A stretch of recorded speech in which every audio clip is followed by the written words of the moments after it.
जैसे कि for example एक वर्ड होता है बच्चों हैपन, ठीक है, एक वर्ड होता है आपका हैपन। हैपन का अर्थ होता है कुछ होना या घटित होना, ठीक है, हैपन का अर्थ होता है कुछ होना या घटित होना। अगर इस वर्ड की बात करें और सेंटेंसेस मैंने EZMR से आपको जो बताए थे उससे बात करें तो सेंटेंस कैसे बनेंगे इसको समझिएगा। देखो बच्चों, अगर मेरा सेंटेंस है कि ऐसा हो रहा है, ठीक है, ऐसा हो रहा है, ठीक है, जब आप इस सेंटेंस को बड़े गौर से देखते हैं तो आपको एक बात समझ आती है कि इस सेंटेंस की या इस सेंटेंस में किसी एक्शन की होने की बात हमें इस संदर्भ में पता चल रही है कि कुछ भी हो लेकिन हो रहा है और वो एक्शन अपने आप में कंटिन्यू है। तो कंटिन्यूटी को शो करने के लिए हम लोगों ने सीखा था कि EZMR एक्शन प्लस ING का यूज करते हैं। तो इस सेंटेंस को जब आप गौर से देख रहे हो तो आपको ये नहीं पता चल रहा कि इस एक्शन को कर कौन रहा है, लेकिन ऐसा एक्शन हो रहा है। तो ध्यान रखिएगा, जब आपके पास में कोई सब्जेक्ट नहीं आता तो इंग्लिश ग्रामर में डमी सब्जेक्ट हम बोलते हैं, dummy subject. Dummy subject, dummy यानी आप जानते ही होंगे जिसको हम पुतला बोलते हैं, यानी कि सब्जेक्ट है नहीं, तो कई बार इट या फिर कई बार देयर को हम डमी सब्जेक्ट बनाते हैं, ठीक है। जैसे इट इज अ पेन बोल देते हैं आप, ठीक है, या फिर बोलते हैं आप देयर आर 5 और 6 मेंबर्स इन माय फैमिली, तो देयर वहाँ पे आपका सब्जेक्ट होता है। तो यहाँ पर इस वर्ड को, इस सेंटेंस को देखते हैं, इस सेंटेंस को जब आपने देखा तो यहाँ पर आपको आपका कोई सब्जेक्ट नज़र नहीं आ रहा, तो आपने इस सेंटेंस की शुरुआत की है इट से। जैसा कि आप सभी को मालूम है, as you know very well that it is considered a singular subject. तो सिंगुलर सब्जेक्ट कंसीडर किया जाता है, इसलिए आप लोग इज लगाएंगे। इट इज होना होता है हैपन, तो it is happening, it is happening, ठीक है। अगर इसका थोड़ा सा और लेवल बढ़ाकर अगर मैं कहूँ कि सब जगह ही ऐसा हो रहा है, ठीक है, जैसे फॉर एग्जाम्पल सेंटेंस है सब जगह ही ऐसा हो रहा है। अगर आपको ये बोलना पड़ता है, अगर आपको ये बोलना पड़ता है तो ये तो एज इट इज आप लिख सकते हैं कि इट इज हैपनिंग, ठीक है, इट इज हैपनिंग। अब सब जगह के लिए आप लोग यूज करेंगे एवरीवेयर। क्या बोलेंगे? एवरीवेयर, ठीक है, सब जगह हो रहा है, ठीक है। जैसे इसकी जगह मैं कहूँ कि भाई साहब ऐसा ही मेरी फैमिली में भी हो रहा है, ठीक है ना, तो आप कह सकते हो it is also happening in my family, it is also happening in my family, ठीक है, कि ऐसा ही मेरे परिवार में हो रहा है, ऐसा भारत में हो रहा है, it is happening in India, ठीक है, ऐसे पूरे वर्ल्ड में हो रहा है तो it is happening all over the world.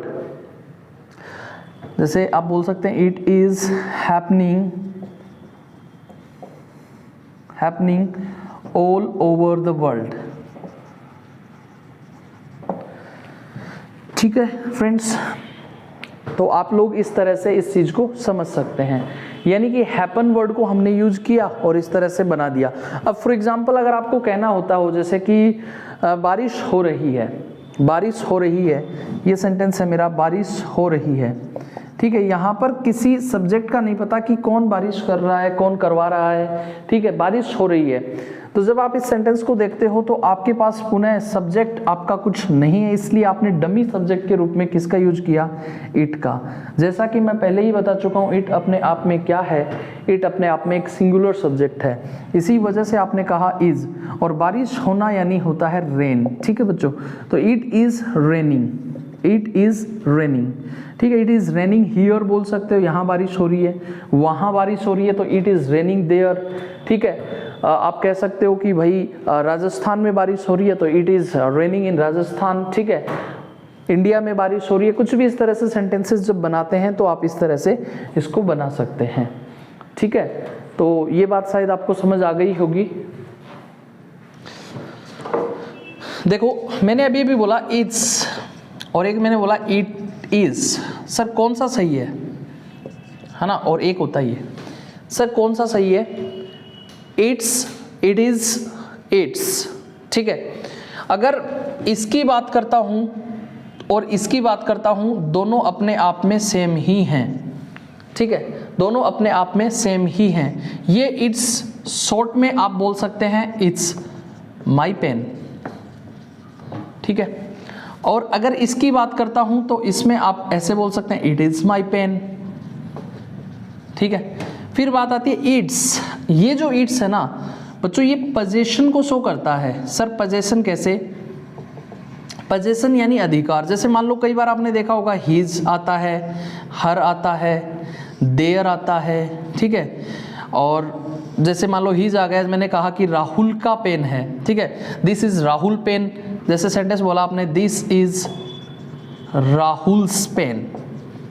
अगर आपको इस राहुल्स की जगह पे एक वर्ड लेना है, हर तो आपको पता फीमेल, हिज का यूज करेंगे तो अपने को यहाँ पर क्या लिखना पड़ेगा, दिस इज हिज पेन। तो ये जो वर्ड है बच्चों इट्स, ये एक पोजीशन को शो करता है, ये एक पोजीशन को शो करता है। मान लो मैं कहना चाहूँ EBI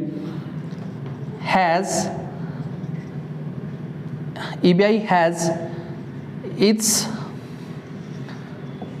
डिफरेंट रूल्स। अब ये EBI यानी इंग्लिश ब्रेन के लिए आया है, और ये इट्स आपको पता ही है कि इट जो होता है ना वो निर्जीव के लिए ही आता है, ठीक है, मोस्ट प्रोबेबली। और कुछ जगह ऐसी भी हैं जहां पर आ जाता है, उसका डिटेल में आपको बताएंगे कभी। EBI has its different rules. अगर EBI की जगह होता कि सी हैज हर, कि उसके अपने डिफरेंट रूल्स हैं, ठीक है, तो ये इस हिसाब से हो जाता। तो ये इट का जो एक यूज है इसको समझने की कोशिश कीजिएगा, काफ़ी इंपॉर्टेंट है। अगर समझ में नहीं आए तो दोबारा कोशिश कर लीजिएगा, अदरवाइज और भी आपकी हेल्प हो जाएगी जब आप फेस टू फेस मिलेंगे। सो कोई दिक्कत नहीं है। चलो वापस अपन पहुंचते हैं इजमर वाली प्रोसेस पर। नोट करना है कर लीजिए।